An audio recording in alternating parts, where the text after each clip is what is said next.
सदाशिवसमारम्भां शङ्कराचार्यमध्यमाम् अस्मदाचार्यपर्यन्तां वन्दे गुरुपरम्पराम्.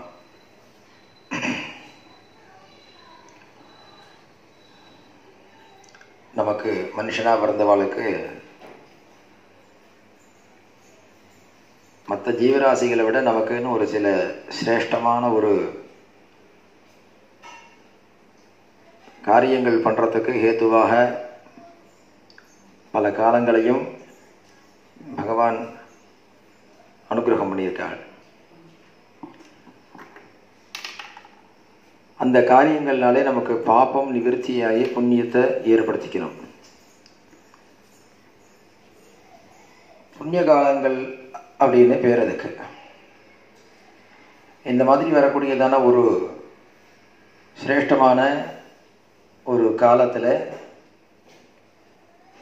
நாம் எல்லாம் எப்போதும் பண்ணிட்டு இருக்கக்கூடியதான ஒரு காரியங்களை தவிர்த்து எதை சரியான முறையில் சாஸ்திரத்தில் சொல்லப்பட்டதான ஒரு முறையில் நாம் அனுஷ்டித்தோமானால் நமக்கு ஜென்ம ஜென்மாபியாசாத் ஜென்ம பிரவருத்தி ஏதக்ஷண பரியந்தம்னு இந்த பாபங்களுக்கெல்லாம் பாப்ப போக்கிக்கிறதுக்கான ஒரு பிராயஷ்சித்தத்தின் போது நாம் எல்லாம் சொல்கிறது உண்டு. அந்த மாதிரியான ஒரு ஜென்மாந்தர பாபங்கள்லாம் நிவர்த்தியாகும். ஜன்ம அபியாசாத்து ஜன்ம பிரவருத்தி ஏதக்ஷண பரியந்தம். ஏன்னா இந்த பிறவி எடுத்ததுன்றது இப்போ நமக்கு தெரியறதே தவிர இந்த ஜீவ யாத்திரைங்கிறது இந்த சரீரத்தோட கூடியதான யாத்திரை தான் இது. ஆனால் இந்த ஜீவனுக்கு எப்பயோ யாத்திரை ஆரம்பிச்சிருச்சு. அது இந்த சரீரத்தை வச்சுட்டு இப்போ நடக்கிறதான ஜீவ யாத்திரை இது.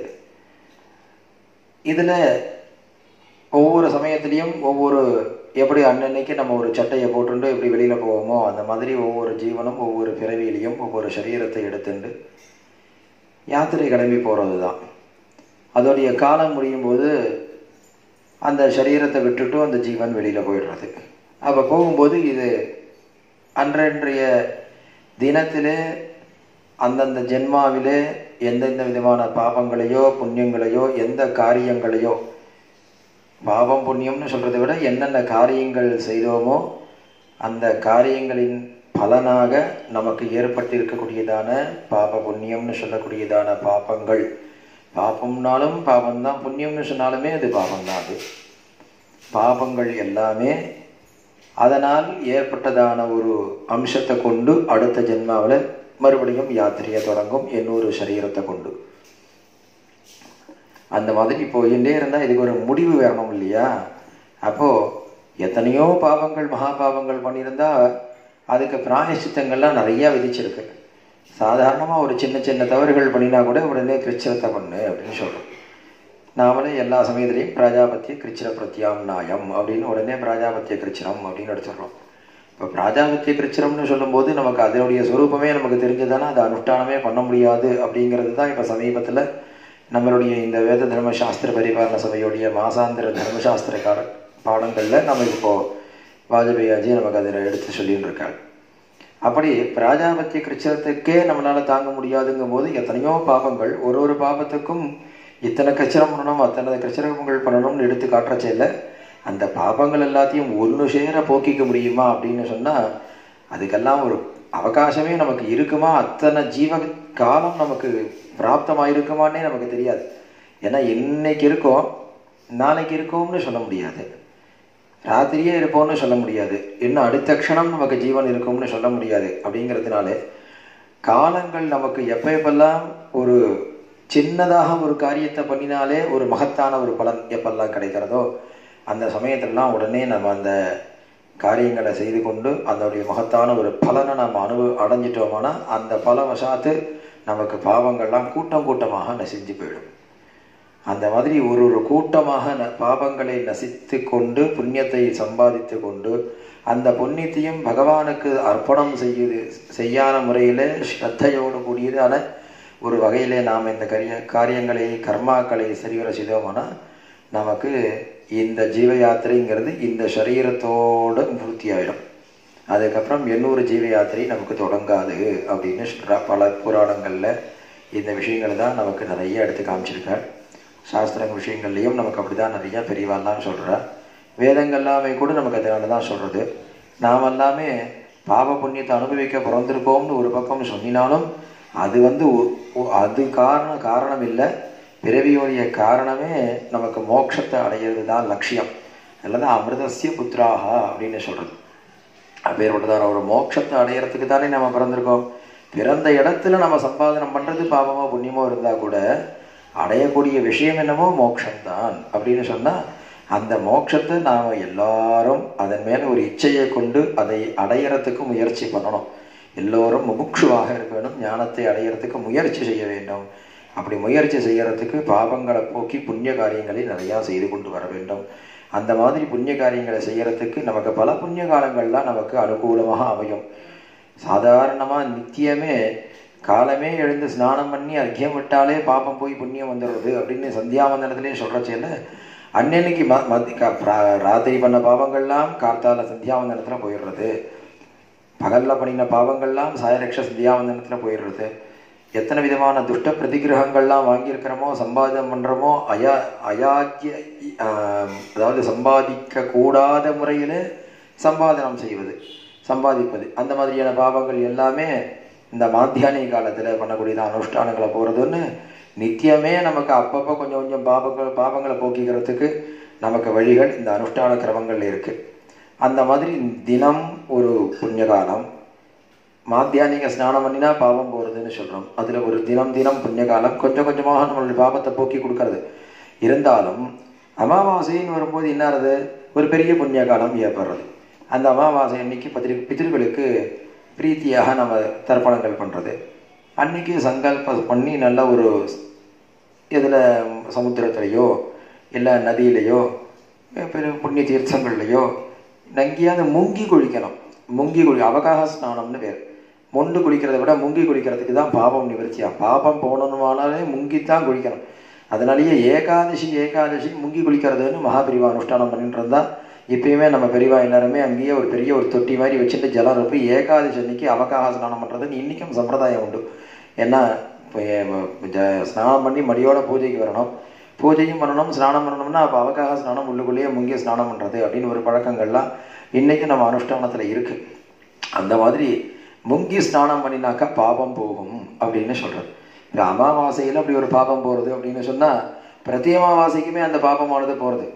அதே அமாவாசையில் பல யோகங்கள் இருக்குது. ஒரு அமாவாசை அன்னைக்கு நம்ம சாதாரணமாக ஒரு புண்ணியகாலம்னு சொல்கிறோம். அந்த அமாவாசையை பல விஷயங்களை சேரும்போது என்ன உத்தமமான ஒரு பலன்கள்லாம் கொடுக்கக்கூடியதான ஒரு அமாவாசையெல்லாம் இருக்கும். அந்த மாதிரி அமாவாசையெல்லாம் என்ன அப்படின்னு சொன்னால் புஷ்ய நட்சத்திரம், திருவாதிரை, புனர்பூசம் இந்த நட்சத்திரங்கள்லாம் சேர்ந்ததாச்சுன்னா அந்த அமாவாசை அன்னைக்கு நம்ம பண்ணுறோமே தரிசஸ்ராத்த திலதர்ப்பணம் பண்ணுறோமே, அந்த தரிசஸ்ராத்தமோ திலதர்ப்பணமோ இருக்கே அதெல்லாம் 12 வருஷத்துக்கு பித்திருக்களுக்கு ஒரு நல்ல ஒரு திருப்தியை ஒன்று ஏற்படுத்தி கொடுத்துருவான். அவர் அவிட்டம், பூரட்டாதி நட்சத்திரங்கள், சதய நட்சத்திரம்லாம் சேர்ந்துதானாக்கா அந்த அமாவாசையில் பண்ணக்கூடியதான ஒரு தர்ப்பணமானது தேவர்களுக்கு கூட கிடைக்காததான ஒரு பகவானுக்கு கூட அப்படி ஒரு சௌக்கியம் கிடைக்காதா, அப்படி ஒரு சௌக்கியங்கள் அவ்வளோ விஷயமானது அந்த பிதிர்களுக்கு கிடைச்சிரும்னு சொல்லி இந்த அமாவாசையிலேயே நிறையா சொல்லியிருக்கு. சாதாரணமாகவே அமாவாசை ஒரு பிரதி மாதமும் அமாவாசையில் நமக்கு நிறைய புண்ணிய காலங்களை கொடுக்குறது. அதனால தான் தரிசஸ்ராத்தத்தை விடாமல் பண்ணுன்னு சொல்கிறேன். 96 தர்ப்பணம் இருக்குது வருஷத்துக்கு, ஷண்ணவதி தர்ப்பணம்னு. ஆனால் அந்த அத்தனை தர்ப்பணமும் பண்ண முடியாட்டாலும் என்ன சொல்கிறேன், அமாவாசைக்காவது தர்ப்பணம் பண்ணிவிடும் அப்படின்னு சொல்கிறோம். இந்த அமாவாசைங்கிறது நித்தியம் ரொம்ப அவசியம் பண்ண வேண்டியதான ஒரு விஷயத்தில் இருக்குது. அந்த அமாவாசையில் சில யோகங்கள்லாம் ஒன்று சேரும். அமாவாசை அன்னைக்கு மாக மாதத்தில் ஒரு அமாவாசை வரும். அதாவது தை அமாவாசை தாண்டி மாசி மாதத்தில் ஒரு அமாவாசை வரும். இந்த மாசி மாதம் அமாவாசை பார்த்தீங்கன்னா மோஸ்ட்லி அவிட்டம், சதயம், பூரட்டாதி இந்த 3 நட்சத்திரத்துங்களுக்குள்ள தான் அநேகமாக வரும் அமாவாசை. அப்படி வந்ததுன்னா அவிட்டமாக இருந்தால் ஒரு பெரிய உத்தமமான புண்ணியம், சதயமாக இருந்தால் ஒரு பெரிய புண்ணியம், பூரட்டாதியாக இருந்தால் ஒரு மகத்தான புண்ணியம்னு சொல்லி மாசி அமாவாசைக்கு விசேஷமாக சொல்லியிருக்கா. அதனால தான் இந்த சிவராத்திரி முடிஞ்சதான இந்த மாசி மாதம் அமாவாசை அன்னைக்கு எல்லாருமே சிராத்தங்கள் தர்ப்பணங்கள்லாம் பண்ணுறதுன்னு ஒரு வழக்கங்கள்லாம் இன்றைக்கி கிராமாந்திரங்களில் போனால் எல்லாருமே அந்த தர்ப்பணங்கள்லாம் பண்ணிட்டு இருப்பா. அந்த மாதிரி மாசி மாதத்தில் வரக்கூடிய அமாவாசைக்கு அவ்வளோ விசேஷம். இதில் இப்போ வரக்கூடியதான ஒரு விசேஷம் என்ன அப்படின்னாக்கா தை மாதம். மாதங்களில் ரொம்ப சிரேஷ்டமான விஷயம். மாதங்களில் நம்ம மாசானா மார்கசீரிஷோஸ்மி அப்படின்னு கிருஷ்ணர் சொல்கிறத சொன்னோம். இருந்தாலும் இந்த அனுஷ்டானங்களில் வரும்போது இந்த பௌஷ்ய மாதம் அப்படிங்கிறது, இந்த மகர மாதங்கிறது ரொம்ப சிரேஷ்டமாக இருக்குது. மாதங்களில் ரொம்ப வசதி. அந்த மாதத்தில் அமாவாசைங்கிறது திதிகள்லாம் ரொம்ப சிரேஷ்டமானது திதி. பித்திருக்களுக்கு எது சிரேஷ்டத்தை கொடுக்குமோ அப்படின்னு சொல்லி பார்த்தோம்னா அது அமாவாசை திதி தான் ரொம்ப சிரேஷ்டத்தை கொடுக்கும். பட்சத்தில் கிருஷ்ணபக்ஷம்தான் வசதி. அந்த கிருஷ்ணபக்ஷத்தில் அஷ்டமி, ஏகாதசி, அமாவாசை அப்படின்னு சொல்லக்கூடிய 3 திதிகள் ரொம்ப சிரேஷ்டம். அதுலேயும் அமாவாசைய திதிங்கிறது ரொம்ப சிரேஷ்டமான விஷயம். அதே மாதிரி யோகங்கள் எடுத்தோம்னாக்கா 27 யோகங்கள் இருக்குது. வியதீபாத யோகம்ங்கிறது ரொம்ப விசேஷம். அந்த வியதீபாத யோகம் இந்த தனுர் மாதத்தில் வந்ததுனாக்கா சிரேஷ்டம்னு தனுர் வியதீபாதம்னு சொல்லி எல்லாருமே அந்த வியதீபாதத்தில் தர்ப்பணங்கள்லாம் பண்ணிடுவார். 96 தர்ப்பணம் பண்ண முடியாதவ கூட அந்த வியதீபாதத்தில், தனுர் வியதீபாதத்தில் நிறைய அனுஷ்டானம் பண்ணிடுவாள்லாம் இருக்கா. அந்த வியதீபாதம்ன்றது யோகங்களுக்கெல்லாம் மேலே சக்தியான ஒரு யோகம். நட்சத்திரம் அப்படின்னு சொன்னால் நமக்கே தெரியும். 27 நட்சத்திரங்களில் 2 நட்சத்திரத்துக்கு தான் தமிழில் திரு அப்படின்னு ஒரு பெயர் கொடுத்துருக்கோம். அதில் திருவாதிரை, திருவோணம் அப்படின்னு சொல்கிறோம். அதே சம்ஸ்கிருதத்தில் எடுக்கும்போது ஸ்ரவணம் அப்படின்னு அந்த நட்சத்திரத்துக்கு ஒரு சிரேஷ்டம். அந்த ஸ்ரவண நட்சத்திரங்கிறது நட்சத்திரத்திலேயே ரொம்ப வசத்ததான ஒரு நட்சத்திரம். இந்த விதமான இதெல்லாம் சேர்ந்து தானே இதெல்லாம் ஒன்றும் தனித்தனியாக பித்திருக்களை ஆராதனை பண்ணினா அந்த தினங்களை மகத்தான புண்ணியத்தை கொடுக்கும், பித்திருக்களுக்கு மகத்தான ஒரு திருப்தியை கொடுக்கும்னு சொல்லக்கூடியதான ஒரு விஷயம். இந்த 5ம் சேர்ந்து ஒரு நாள் வரும். அந்த ஒரு நாள் எப்போ வரும்னு சொன்னால் தை மாதத்துலேயோ இல்லைன்னாக்கா, அதாவது பௌஷ்ய மாதத்துலேயோ இல்லை மாக மாதத்துலேயோ இந்த சம்பவம் ஏற்படும். இந்த மாக மாதம் பௌஷ்ய மாதங்கிறது தை மாதம் மாசி மாதத்தில் வரும். சௌரமானமாக எடுத்துட்டோம்னா இந்த மாதங்களில் பிரதி வருஷம் வருமானு கேட்டால் பிரதி வருஷம் வராது. இது ஒன்று சேர்றதுங்கிறது ரொம்ப அபூர்வம். இதெல்லாம் ஒன்றா சேரக்கூடிய காலம் சில வருஷங்களுக்கு ஒரு தடவை வரும். இப்போ சமீபத்தில் மகோதயம் அப்படின்னு வந்தது, ஒரு 2-3 வருஷத்துக்கு முன்னாடி வந்தது. அதே மாதிரி இப்போ திரும்பவும் இப்போ வர்றது. இந்த அர்த்தோதயங்கிறது ரொம்ப பல வருஷங்களுக்கு பின்னாடி தான் அர்த்தோதயம் ஏற்படும். அவ்வளோ சீக்கிரத்தில் இந்த அர்த்தோதயம்ன்றது ஏற்படாது. என்ன நல்லா இருக்கு பாருங்க.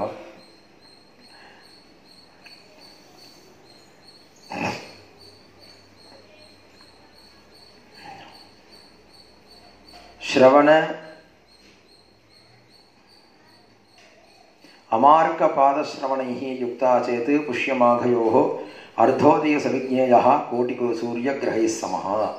இந்த அமாவாசையும் ஞாயிற்றுக்கிழமையும் வியதீபாதமும் சிரவண நட்சத்திரமும் புஷ்ய மாசத்தில் வந்ததானால், இந்த எல்லாம் சேர்ந்துதான ஒரு புஷ்யத்திலேயோ மாகத்திலேயோ வந்ததானா, இதெல்லாம் ஞாயிற்றுக்கிழமையில் இந்த எல்லாம் சேர்ந்ததானாக்கா அதுக்கு அர்த்தோதயம் அப்படின்னு பேர். இதுவே திங்கக்கிழமையில் சேர்ந்ததானாக்கா அது மகோதயம். இப்போ நம்ம புஸ்தகங்கள் எடுத்து நிறையா பேர் நமக்கு ஃபோன் பண்ணியோ எல்லா பெரிய வித்வான்கள்கிட்டையோ இங்கே சதஸ்லையோ கூட கேட்குறா. சௌமிய வாரேன்னு போட்டிருக்கு. சௌமிய வாரம்னு சொன்னால் அது வந்து திங்கக்கிழமையா புதன்கிழமையா அப்படின்னு என்ன ஜென்ரலாக நம்ம புதன்கிழமைக்கு தான் சௌமிய வாரம் அப்படின்னு சொல்கிறது உண்டு. இது என்ன சௌமிய வாரம்னு போட்டிருக்கு, திங்கக்கிழமைன்னு சொல்கிறது மகோதயத்துக்குன்னு கேட்குறது உண்டு, கேட்குறார். இப்போ அதில் வித்வான்கள்கிட்ட பிரம்மஸ்ரீ வாஜபேயாஜி, சுந்தரராம் வாஜபேயாஜி அவள்கிட்ட நம்ம கலந்துட்டோம். அவளுடைய ஒரு புத்தி அவள் நமக்கு அனுகிரகம் பண்ணிதான ஒரு விஷயம். ஞானத்திலையும் பிரம்மஸ்ரீ மணிந்திராவளி சாஸ்திரிகள் சொல்லக்கூடியதான் வித்வான், அவர்கள் நமக்கு அனுகிரகம் பண்ணின விஷயங்கள் எல்லாம் எடுத்து பல வித்வான்கள்கிட்ட கலந்துட்டு இப்போ பேசும்போது என்ன தெரியறதுன்னா, சௌமிய வாரம் அப்படின்னு சொல்கிறது புதன்கிழமைக்கு மாத்திரம் அந்த பேரும் இல்லை, சோம சம்பந்தத்துக்கும் சௌமிய வாரம் அப்படின்னு பேர் அப்படின்றது நமக்கு இந்த விஷயங்களில் பின்னாடி தெரிய வருது. அதனால் சௌமிய வாரத்தில் நீங்கள் புஸ்தகத்தில் போட்டிருப்பா, அதனால் நம்ம சோமவாரம் திங்கக்கிழமைன்னு அர்த்தம் பண்ணிக்கிறோம். இந்த திங்கக்கிழமையில் சேர்ந்ததானா மகோதயம், இதெல்லாம் ஞாயிற்றுக்கிழமையில் சேர்ந்ததானா அர்த்தோதயம் அப்படின்னு சொல்லி ஒரு பெரிய புண்ணிய காலம் இது. இது எப்பேற்பட்ட புண்ணிய காலம்னா, மற்றதெல்லாம் 8 வருஷம் 10 வருஷம்னா, மற்ற அமாவாசை மித்த சில யோகங்கள்லாம் சேர்ந்தப்போ என்ன சொன்னேன், நட்சத்திரத்தினாலே சேர்ந்ததானால் அது 8 வருஷத்துக்கு ஒரு திருப்தியை கொடுக்கும், 10 வருஷத்துடைய திருப்தியை கொடுக்கும், 12 வருஷத்துடைய திருப்தியை கொடுக்கும்னு சொன்னோம். ஆனால் இந்த மகோதயத்துக்குள்ள புண்ணிய காலத்துடைய நிலைமையை பற்றி பார்த்தோம்னா கோட்டிக்கு சூரிய கிரகைः சமஹா அப்படின்னு சொல்கிறார். கோட்டின்னு சொல்கிறார். கோட்டின்னா 2 விதமாக அர்த்தம் பண்ணிக்கிறோம். கோட்டின்னா 1 போட்டு 7 சைஃபர் போடுறது நமக்கு கோட்டின்னு சொல்கிறோமே நியூமராலஜிக்கலாக, அதுவும் ஒரு கோட்டி தான். இன்னொன்று கோட்டி அப்படின்னா என்னென்னா காம கோட்டி, காமத்தின் எல்லாம் எல்லைன்னு அர்த்தம். அதுக்கு மேலே ஒன்று இல்லைன்னு அர்த்தம். கோட்டின்றதுக்கு எல்லைன்னு அர்த்தம். இப்போ காமகோட்டின்னு நம்ம பெரியவா சொல்றமே, காமத்தை எல்லாம் போக்கக்கூடியவர். நமக்கு இருக்கக்கூடியதான ஒரு ஆசாபாசங்கள்லாம் போக்கி நமக்கு ஒரு மோட்சத்தை அனுபவ பண்ணக்கூடியதான ஞானத்தை கொடுக்கக்கூடியதான அம்பாள், ஜெகதாம்பாள், காமாட்சி. அந்த மாதிரி எல்லைன்னு அர்த்தம் கோட்டின்னா. இந்த இடத்துல அப்படியும் அர்த்தம் பண்ணிக்கலாம். கோட்டின்னு 1 கோடி வருஷம்னு சொல்லிக்கலாம். ஆனால் எல்லைங்கிறது தான் இன்னும் விசேஷமாக தெரியும். அதாவது கோட்டி சூரிய கிரகை சமஹா, எத்தனையோ எல்லை இல்லாத, ஒரு எல்லைக்கு அடங்காத எத்தனை சூரிய கிரகணங்கள் இருக்குமோ அந்த சூரிய கிரகணம் வரக்கூடியதான நாள்களில் நாம் எவ்வளவு தான தர்மங்கள், ஸ்நானங்கள்லாம் பண்ணினா, எத்தனை தர்ப்பங்கள் பண்ணினா, என்ன ஸ்ராத்தங்கள் பண்ணினா, ஒவ்வொரு சூரிய கிரகணத்துக்கும் எத்தனை பலன் உண்டோ. ஏன்னா சூரிய கிரகணத்துக்கு பலன் ரொம்ப ஜாஸ்தி. சந்திர கிரகணத்தை காட்டிலும் சூரிய கிரகணத்துடைய பலன் ரொம்ப ஜாஸ்தி. சூரிய கிரகணத்தில் பண்ணக்கூடியதான தர்ப்பணமே கூட அது அமாவாசை அன்னைக்கு சம்பவிக்கிறதுனால, சந்திர கிரகணமோ பௌர்ணமியில் சம்பவிக்கும், இது அமாவாசையில் சம்பவிக்கும். அதனால இந்த அமாவாசையும் சேர்ந்து இருக்கக்கூடியதான ஒரு புண்ணிய காலமாக இருக்கிறதுனால சூரிய கிரகத்துக்கு ரொம்பவே வீரியம் ஜாஸ்தி. ஸோ பொதுவாக கிரகணங்களில் எந்த தானங்கள் பண்ணினாலும், ஜபங்கள் பண்ணினாலும் 1க்கு 100 பலன் 1000 பலன் சொல்கிறது உண்டு. அதை மாதிரி இருக்கிறச்சேல கோட்டி சூரிய கிரகணத்துக்கு சமம், எல்லையில்லாத ஒரு பலனை கொடுக்கக்கூடியது அப்படின்னு சொன்னோம்னா இந்த மகோதயத்துக்கு அவ்வளோ வீரியம் ஜாஸ்தி. அதனால இந்த மகோதயம்ன்ற புண்ணிய காலம் வரப்போகிறது வரக்கூடிய பிப்ரவரி மாதம் 4/2/2019 அன்னைக்கு வர்றது. இந்த மகோதய புண்ணிய காலங்கிறது நம்ம ஒரு நாள் தவற விட்டுடவே கூடாது. சாதாரண புண்ணிய காலம் இல்லை. அமாவாசை தர்ப்பணம் அன்னைக்கு பண்ணணும், வியதீபாத தர்ப்பணம் பண்ணணும், மகோதய புண்ணிய கால தர்ப்பணம் பண்ணணும். 3 தர்ப்பணமானது அன்றைய தினத்தில் விதிக்கிறது. அப்போ விதிக்கும் போது 3 வரணுமா அப்படின்னு சொன்னால் இந்த 3 தர்ப்பணம் பண்ண வேண்டிய அவசியம் இல்லை. ஏன் அப்படின்னு சொன்னால் வியதீபாதம்ங்கிறதுக்கும் தரிசனம்னு சொல்லக்கூடிய அமாவாசைன்ற தர்ப்பணத்துக்கும் தேவதா பேதம். இதுக்கு வேற தேவதைகள், அதுக்கு ஒரு தேவதைகள் இருக்கு. அதனால இந்த தேவதைகளில் வித்தியாசம் வர்றதுனால 2 தர்ப்பணமும் அவசியம் பண்ணி ஆகணும்.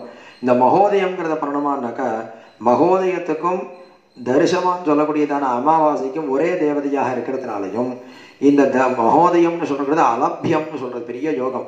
அலபியம்னா கிடைக்கிறதுக்கு அறியாதது, ரொம்ப கிடைக்கிறது ரொம்ப துர்லபம்னு பேர். இந்த மகோதயம்ங்கிறது பெரிய அலபியம், கிடைக்கிறதுக்கு ரொம்ப துர்லபமான ஒரு புண்ணியகாலம். அமாவாசைங்கிறது நமக்கு அப்பப்போ மாசம் கிடைச்சிடும். ஆனால் அந்த மகோதயம்ங்கிறது மாசம் கிடைக்கூடியது இல்லையா.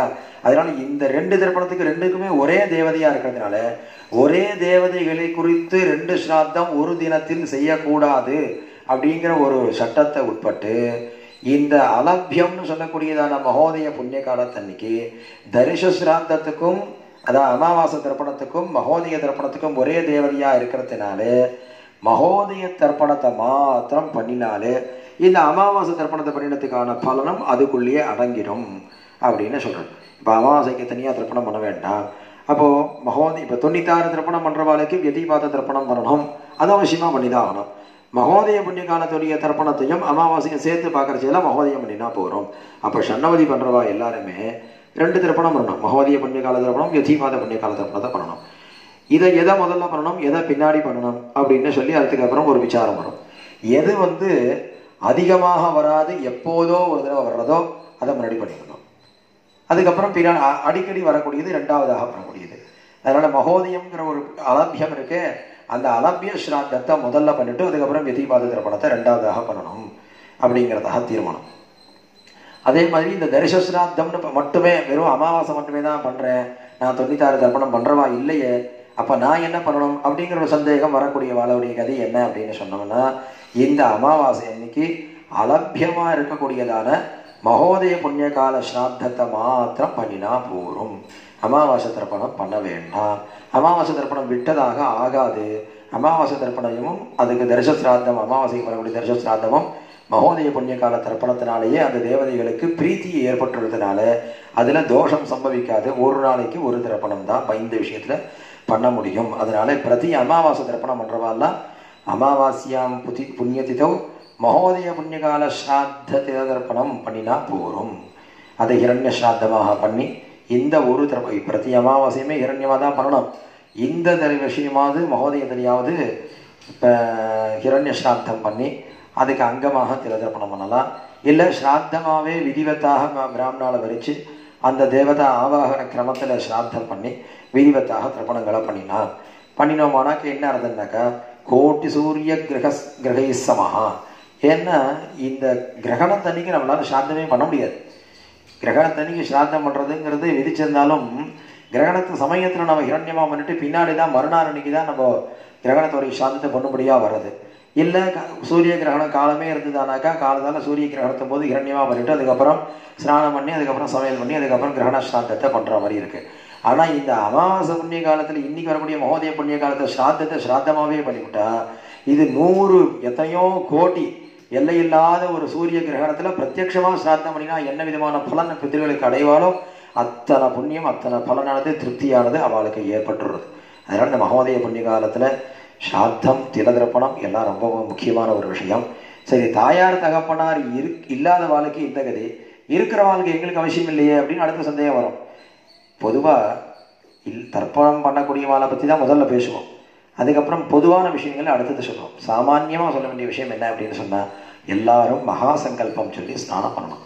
ஜென்மாபியாசாது ஜென்ம பிரவருத்தி ஏதக்ஷபரியந்தம் பால்யே வயசி கௌமாரே யௌவனேன்னு ஒவ்வொரு ஜென்மங்கள்லையும் 4 அவஸ்தைகளில் குழந்தையாக இருக்கும் போதும் பருவத்திலையும் கொஞ்சம் வயசு இளமை காலத்திலையும் முதுமை காலத்திலையும் பலவிதமான பாபங்களை ஜாகிரது ஸ்வப்ன சுஷுப்தின்னு சொல்லக்கூடியதான 3 நிலைகள்லையும் நாம் 3 ஜாகிரதைனா முழிச்சிட்டு இருக்கும்போது, ஸ்வப்னம்னா தூங்கும்போது, சுஷுப்தினா டீப் ஸ்லீப்பிங்லையும் பல விதங்களில் நம்மளுடைய பாவங்கள்லாம் பண்ணிட்டு இருக்கோம். அது பண்ணும்போது நான் எந்த மாதிரி பண்ணுறோம்னா அந்த பாவத்தை எதனால் ஏற்படுறது? அது காம குரோத லோப மோக மத மாத்சரியம்னு சொல்லக்கூடியதான 6 விதங்களான ஒரு துஷ்ட குணங்கள்னால நாம் நிறைய தப்புகளை பண்ணுறோம். அந்த தவறுகள் கூட எப்படி பாவத்தை சம்பாதிச்சுக்கிறோம் அப்படின்னு சொன்னால் மனசுனாலையும் வாக்குனாலையும் சரீரத்தினாலையும் மனோவாக்காய அப்படின்னு மனசு வாக்கு காயம். அதனால இந்த 3 கரணங்கள்னாலையும் 4 அவஸ்தைகள்லையும் பல ஜென்மாக்களில் பண்ணதான பாபங்கள் எல்லாம் எனக்கு போய் நான் சுத்தமாக ஆக வேண்டும் அப்படின்னு சங்கல்பம் பண்ணி ஒவ்வொரு ஜீவனம் பிறந்த குழந்தையிலிருந்து ஆரம்பித்து வயசானவ வரைக்கும் புருஷா ஸ்திரீகள் எல்லாரும் பண்ண வேண்டியதான ஒரு சங்கல்பம். அந்த சங்கல்பத்தை பண்ணி எல்லாரும் முங்கி ஸ்நானம் பண்ணி அந்த புண்ணிய காலத்தில் யதாசக்தி என்னென்ன தானங்கள் கிடைக்கிறதோ அத்தனை தானங்கள் பண்ணலாம். தசதானம் பண்ணலாம். கோபூத்தில ஹிரண்ய ஆஜ்யம் வஸ்திரம் தானியம் வெல்லம் ரௌப்பியம் இப்படி என்னென்ன தானங்கள்லாம் இருக்கோ எல்லாத்தையும் பண்ணலாம். பஞ்சதானங்கள் பண்ணலாம். தீபத்தை கொடுக்கலாம், புஷ்பங்களை கொடுக்கலாம், மணி தானம் பண்ணுறது, வஸ்திர தானம் பண்ணுறது, சொம்பு தானம் பண்ணுறது, தீர்த்த பாத்திரம் இப்படி தானங்கள் பண்ண ஒவ்வொரு தானத்துக்கும் எல்லையில்லாத ஒரு பலனை கொடுக்கக்கூடியதான ஒரு புண்ணிய காலமானது இந்த மகோதய புண்ணிய காலம். இந்த தானங்கள் தவிர இன்னும் இஷ்ட தானங்கள் எத்தனை இருக்கோ அத்தனையும் கொடுக்கலாம். கிரகதானங்கள் பண்ணலாம், பூமி தானங்கள் பண்ணலாம். நல்ல ஒரு என்ன சொல்கிறது வஸ்திரங்கள் கோதானங்கள் ரொம்ப வசதி. இந்த சமயத்தில் கோதானம் பண்ணுறதுங்கிறது ரொம்ப வசதியான ஒரு விஷயம். கோதானமும் பூதானமும் தான் இந்த புண்ணிய காலத்தில் ரொம்ப சிரேஷ்டமாக சொல்லப்பட்டதான தானங்கள். அப்பேற்பட்டதான ஒரு தானத்தை நம்ம அவசியமாக பண்ணினோமானா நமக்கு பெரிய ஸ்ரேயஸ் உண்டாகும். நாமெல்லாம் இன்னைக்கு பாருங்கள், இன்னைக்கு பானு சப்தமி அப்படின்னு சொல்கிறோம். இந்த பானு சப்தமி மாத்திரம் ஏதோ சமீபத்தில் எல்லாரும் பானு சப்தமின்னு ஞாயிற்றுக்கிழமை சப்தமி சேர்ந்தால் ரொம்ப விசேஷம்னு சொல்லி எல்லாம் கொண்டாடினா. அந்த பானு சப்தமிங்கிறது மாத்திரம் விசேஷம்னு ஒன்றும் இல்லை. அந்த மாதிரி நிறைய விஷயங்கள் இருக்குது. திங்கட்கிழமை அன்னைக்கு அமாவாசை வந்தால் பெரிய விசேஷம். இப்போ வரக்கூடிய அதுக்காக தான் சொல்ல வந்தது இந்த விஷயம். சோமவாரம் அமாவாசைங்கிறது சோமவார விரதம் அப்படின்னு பண்ணுவாள். இந்த சோமவார விரதமும் கூட அன்றைய தினமே சேர்றது. அமாவாசையும் திங்கக்கிழமையும் வந்ததுன்னா அதுக்கு ஒரு தனி பலன் உண்டு. இந்த மகோதயத்திலையும் அமாவாசை திங்கக்கிழமை ஒன்று சேர்ந்ததுனால அது ஒரு தனி பலன் உண்டு. இப்படி புண்ணிய காலங்களுக்குள்ள புண்ணிய காலங்கள் பிணைஞ்சு இருக்கிறதுனால ஒரு தானம் பண்ணினோம்னாக்கா எல்லா புண்ணிய காலத்திலையும் அந்தந்த புண்ணிய காலத்தில் என்னென்ன பலன்கள் கிடைக்குமோ அந்த பலன் எல்லாம் இதுக்குள்ள மல்டிப்ளை பண்ணி சேர்ந்து ஆட் ஆகி வந்துட்டே இருக்கும். அது எல்லாமே அப்பேற்பட்டதான ஒரு விஷயம். ஞாயிற்றுக்கிழமை செவ்வாய்க்கிழமை சதுர்த்தி வந்தால் விசேஷம்னு சொல்லியிருக்கு. இதெல்லாம் சங்கிரமண மாசாந்திர சங்கிரமணத்துக்கு என்ன புண்ணியமோ அந்த மாதிரி ஒரு புண்ணியத்தெல்லாம் கொடுக்கும் அப்படின்னு சொல்கிறதுனால இந்த மகோதயத்தில் நிறைய தானங்கள் பண்ணணும். தானம் யாருக்கு கொடுக்கணும் அடுத்ததான ஒரு விஷயம். அதுக்கு முன்னாடி இந்த அர்த்தோதய மகோதயத்திலேயே தானம் பண்ணுறதுங்கிறது ரொம்ப பெரிய விசேஷம்னு சொன்னோம். பொதுவாக இந்த ஸ்லோகங்கள் எல்லாமே அர்த்தோதயத்தை பற்றி தான் இருக்குன்னு பல வித்வான்கள் இதுக்கு முன்னாடி நேற்றுக்கு முன்னாடி வந்தவாள்லாம் அந்த வித்வான்கள் சொன்ன விஷயங்கள் தான் திருப்பி யார் சொன்னாலும் இதுதான் திருப்பி சொல்ல போகிறோம். பல புராணங்களில் எடுத்திருக்கு. அர்த்தோதயத்தை தான் காமிச்சிருக்கோம். அதுக்கு மேலே இப்படி வந்தால் மகோதயம்னு சொல்லி திங்கட்கிழமையோடைய சம்பந்தத்தினால மகோதயம் என்று போற்றப்படுகிறது. அந்த அர்த்தோதய விஷயத்தில் அர்த்தோதயேது சம்பிராப்தே சர்வம் கங்கா சமம் ஜலம் சுத்தாத்மனः த்விஜாः சர்வே பவேயுः பிரம்மசன்னிபாः யத்கிஞ்சித் தீயதே தானம் தத்தானம் மேரு சன்னிபம் அப்படின்னு சொல்கிறார். இப்போ இந்த மகோதயம் வர்றதை நான் எங்கே சார் முங்கி ஸ்நானம் பண்ணுறது அப்படின்னு கேட்டால், எங்கே வேணாலும் முங்கி ஸ்நானம் பண்ணுங்க, எங்கெங்கெல்லாம் ஜலம் இருக்கோ அங்கெல்லாம் ஸ்நானம் பண்ணலாம்.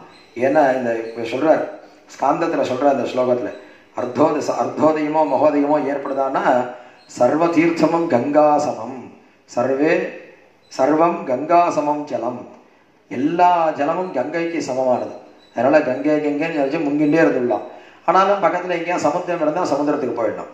ஆனால் இந்த அர்த்தோதய மகோதயம் ரொம்ப விசேஷமாக இந்த அலம்பிய யோகங்களை நம்மளுடைய ஸ்வேதாரண்யம்னு சொல்லக்கூடியதான க்ஷேத்திரத்தில் அங்கே தான் இது விசேஷமாக. இப்போ கூட பெரியவா ஒரு 3 வருஷத்துக்கு முன்னாடி 2 பெரியவாலும் போய் நம்ம காஞ்சி ஆச்சாரியால் போய் அங்கே அனுஷ்டானம் பண்ணிடலாம். இந்த வருஷமும் பாலபெரிவா நம்மளுடைய இப்போ இருக்கக்கூடிய பீட்டாதிபதி ஸ்ரீ சங்கர விஜயேந்திர சரஸ்வதி சுவாமிகள் இப்பையும் அங்கே ஏற்பாடு பண்ண சொல்லி, அங்கே கோட்டிக்கரை மணிக்கர்ணிகைன்னு சொல்லக்கூடியதான தீர்த்தம், அங்கே எல்லா சமுத்திர தீரத்தில் எல்லாத்துலேயும் வைதிகள்லாம் அங்கே உட்கார்ந்துட்டு இருக்கா.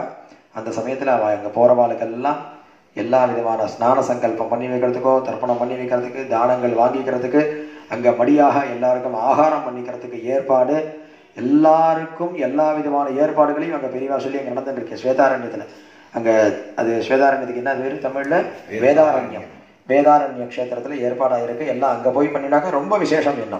இருந்தாலும் எங்கெங்கே ஸ்நானம் பண்ணால் அது கங்கா சமம், கங்கா தீர்த்தத்துக்கு சமமாக போற்றப்படுகிறது. அப்போ ஸ்நானம்னோட யாருக்கு தானம் பண்ணுறது அப்படின்னு சொல்கிற செயல ரொம்ப எப்பயுமே தானம்ங்கிறது அத்தியனமானவனுக்கு பெரிய ஸ்ரோத்ரியனுக்கு கொடுத்தா தான் அந்த தானத்துக்கு வீரியத்துவம் உண்டு. பலன்றது அதிகமான பலன் வரணுமானாக்கா நிறைய வித்வானாக இருக்கிறவனுக்கு தான் தானங்களை கொடுக்கணும்னு சொல்லியிருக்கு. இருந்தாலும் அவளுக்கு மட்டுமே கொடுக்குறதா எங்களுக்கு கொடுக்க முடியாதா அப்படின்னு ஏங்கவான்னு நிறைய பேர் இருப்பா. அங்கே ஏதோ தானத்தை வாங்கி படைச்சிக்கணும்னு இருப்பா.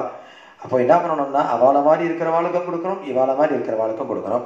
தானம் கொடுக்கும்போது அவளை போய் ரொம்ப சோதனை பண்ணிட்டு கூட க்ஷேத்திரவாசியாக இருக்கிறவாளுக்கு தானத்தை கொடுத்துட்டு வந்துடலாம். ஏன்னா அவளுடைய எல்லாருமே சுத்தாத்மாக்களாக இருக்கான்னு நினச்சிக்கணும். கொடுக்குறவனும் சுத்தாத்மனாக இருக்கணும், வாங்கிக்கிறவனும் சுத்தாத்மாவாக இருக்கான்னு நினச்சிக்கணும். கொடுக்குறவனுக்கும் ஸ்ரத்தையோடு கொடுக்கணும், வாங்கிக்கிறவனும் ஸ்ரத்தையோடு வாங்கிக்கணும்.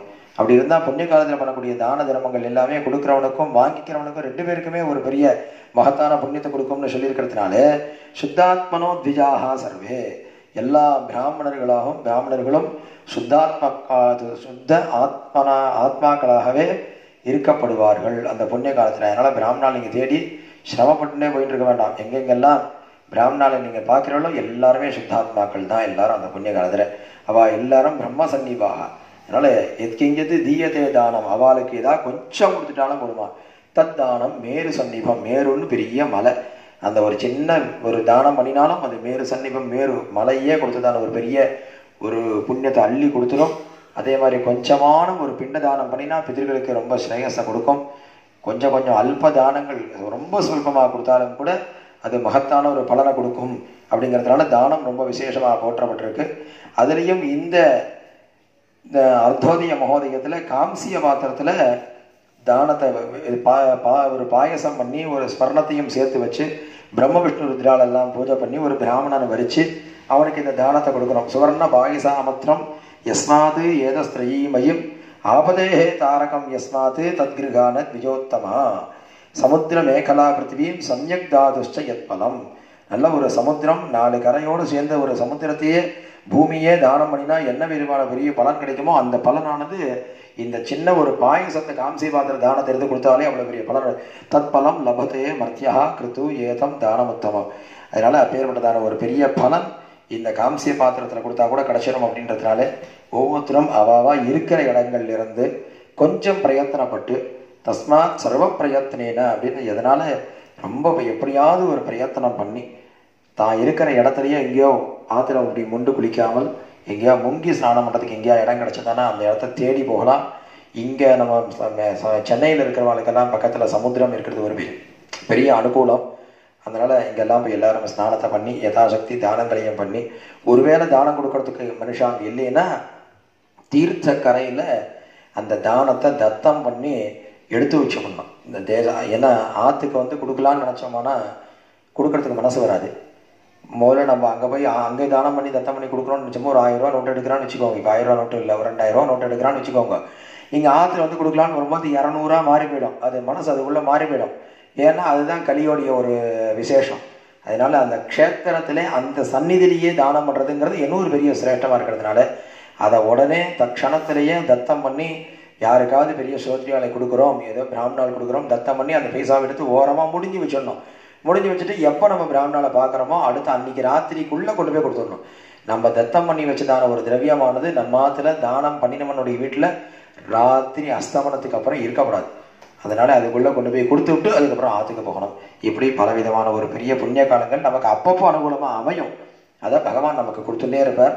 அவர் காமிச்சு கொடுக்கக்கூடிய காலத்தில் நாம் அந்த நேரத்தை பயன்படுத்திட்டு நல்ல ஒரு ஸ்நானத்தையோ தானங்களையோ கர்மாக்களையோ ஸ்ராத்தங்களையோ செய்து இப்போ இருக்கக்கூடியதான நாமம் பல சௌக்கியங்களையும் அடைந்து இந்த சரீரத்துக்கு மூல காரணமாக இருக்கக்கூடியதான நம்முடைய தாயார் தந்தையார்களுக்கு ஒரு நல்ல ஒரு சிரேஷ்டமான ஒரு உன்னதமான ஒரு திருப்தியை நிரந்தரமான ஒரு சந்துஷ்டியை நாம் ஏற்படுத்தி அவர்கள் மூலமாக நம்முடைய பிரசாதங்களை அடைந்து நம்முடைய வம்ச விருத்தி ஏற்படும். இதனால் குழந்தைகளுக்கு நல்ல கல்யாணம் நடக்கும், நல்ல ஒரு உத்தியோகமானது ஏற்படும், ரிணபாதங்கள் போகும். அப்படியே எல்லா விதமான சகல சௌக்கியங்களையும் இக சௌக்கியங்களையும் அடைந்து நாம் எல்லோரும் மோட்சத்தையும் அடைந்து ஸ்ரீ ஆச்சாரியனுடைய அனுகிரகத்தினோட ஸ்ரேயஸாக இருப்போமாக. ஹர ஹர நம பார்வதி பதஜே ஹர ஹர மகாதேவா.